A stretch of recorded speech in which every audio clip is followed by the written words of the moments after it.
Dando continuidade aos nossos estudos, hoje nós vamos falar de Levítico capítulo 24, que fala a respeito do candelabro com as suas 7 lâmpadas, os pães da proposição e um caso de blasfêmia contra Deus e algumas outras leis. Do versículo 1 ao 4, fala a respeito do candelabro e suas lâmpadas. O candelabro era uma única peça, que era feita de ouro e tinha 7 lâmpadas, que eram alimentadas do azeite puro que era entregue pelo povo. Segundo, nós observamos que era dever dos sacerdotes cuidar do candelabro e também manter as suas lâmpadas acesas continuamente. Isso desde o entardecer até ao amanhecer do dia seguinte. Vemos aqui que a liderança sempre tem o dever de pregar, de expor a mensagem divina e de manter acesa a chama da luz do Evangelho, isso sempre de forma clara. Uma terceira situação também é que o candelabro ele ficava posicionado no lugar santo e era uma luz necessária para iluminar também ali o ambiente. Em Lucas 2, versículo 32, Jesus é a verdadeira luz, tanto para a revelação aos gentios e também para a glória do seu povo. O próprio Senhor Jesus diz: eu sou a luz do mundo, e aquele que me segue não andará em trevas, mas terá a luz da vida. João 8, versículo 12. Aqui nós vemos que, em primeiro lugar, para ter a luz do Senhor Jesus, é preciso segui-lo, é preciso ter comunhão com ele, pois ele disse: aquele que me segue não andará em trevas. Então deve ser seguidor dele, e para isso o homem deve renunciar a si mesmo e tomar a sua cruz. É o que diz Mateus 16 e o versículo 24. Em segundo lugar, para ter também essa luz, é preciso comunhão com os irmãos. Em 1 João, no capítulo 2, diz que aquele que está na luz, mas que odeia ou que aborrece o seu irmão, ele está em trevas e não sabe para onde caminha, pois as trevas lhe cegaram os seus olhos. Em terceiro lugar, para ter também a luz do Senhor, é preciso testemunho pessoal. Jesus ele transmitiu para os seus servos a responsabilidade de ser luz.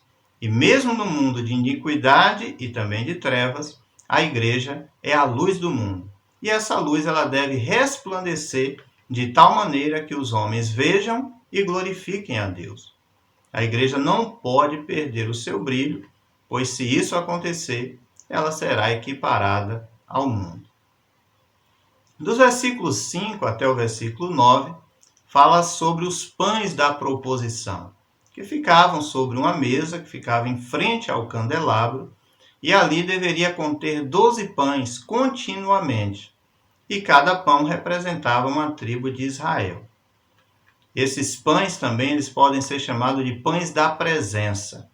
E vamos fazer aqui algumas análises. Primeiro, porque simbolizava a presença providencial de Deus para o seu povo. E nós podemos lembrar que Deus sustentou o seu povo no deserto por 40 anos com o maná, que é o pão do céu, e continua sendo provedor das necessidades dos seus servos. Uma segunda análise é que os pães ali não eram uma grande iguaria, mas era o alimento principal do dia a dia, que é o pão, e onde tem pão, não tem fome. Ele tem o pão de cada dia para a sua igreja, o nosso Senhor Jesus Cristo, mas também ele é o pão da vida que alimenta o mundo faminto. Vemos que no milagre da multiplicação dos pães, ele se dirige aos seus discípulos e diz: olha, dai-lhes vós de comer.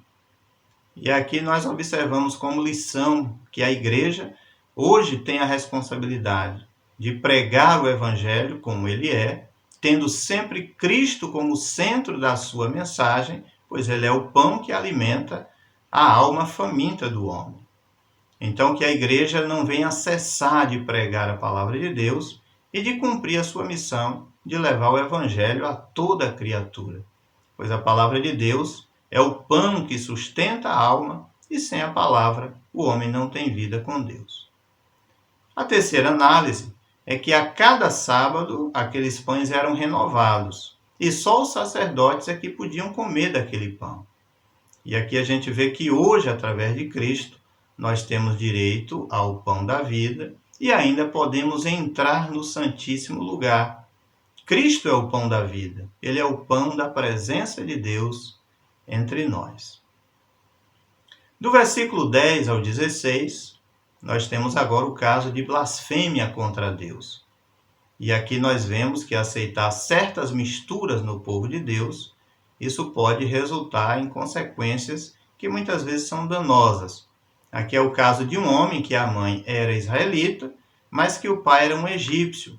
E houve uma contenda dele com outro homem que era israelita, e nessa desavença, esse homem blasfemou contra Deus. Ele amaldiçoou o Deus de Israel, é o que diz o texto. Esse homem ele não foi julgado precipitadamente, mas ele ficou preso até que houvesse uma resposta do Senhor. Em seguida, ele foi julgado, foi condenado e foi também executado por apedrejamento. Ele sofreu a punição pelo seu erro, e isso conforme a lei.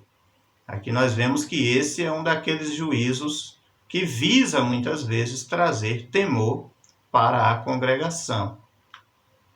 É importante aqui lembrar que também no Novo Testamento, tanto Jesus quanto Estevão foram considerados pelas autoridades como sendo blasfemadores, e eles foram condenados indevidamente. Isso a gente encontra a respeito de Jesus em Mateus 26, versículos 65 e 66, e a respeito de Estevão em Atos, capítulo 6, e o versículo de número 11. Por fim, a partir do versículo 17, nós temos outras leis, e queremos aqui destacar a chamada lei de Talião, que é olho por olho e dente por dente.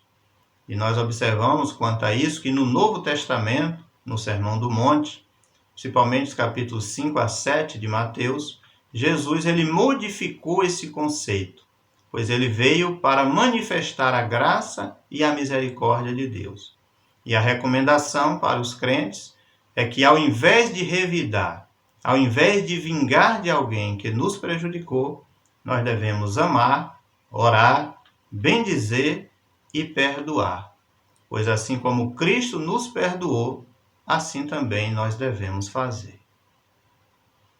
Que a paz do Senhor Jesus Cristo permaneça sobre a sua vida e que Deus abençoe.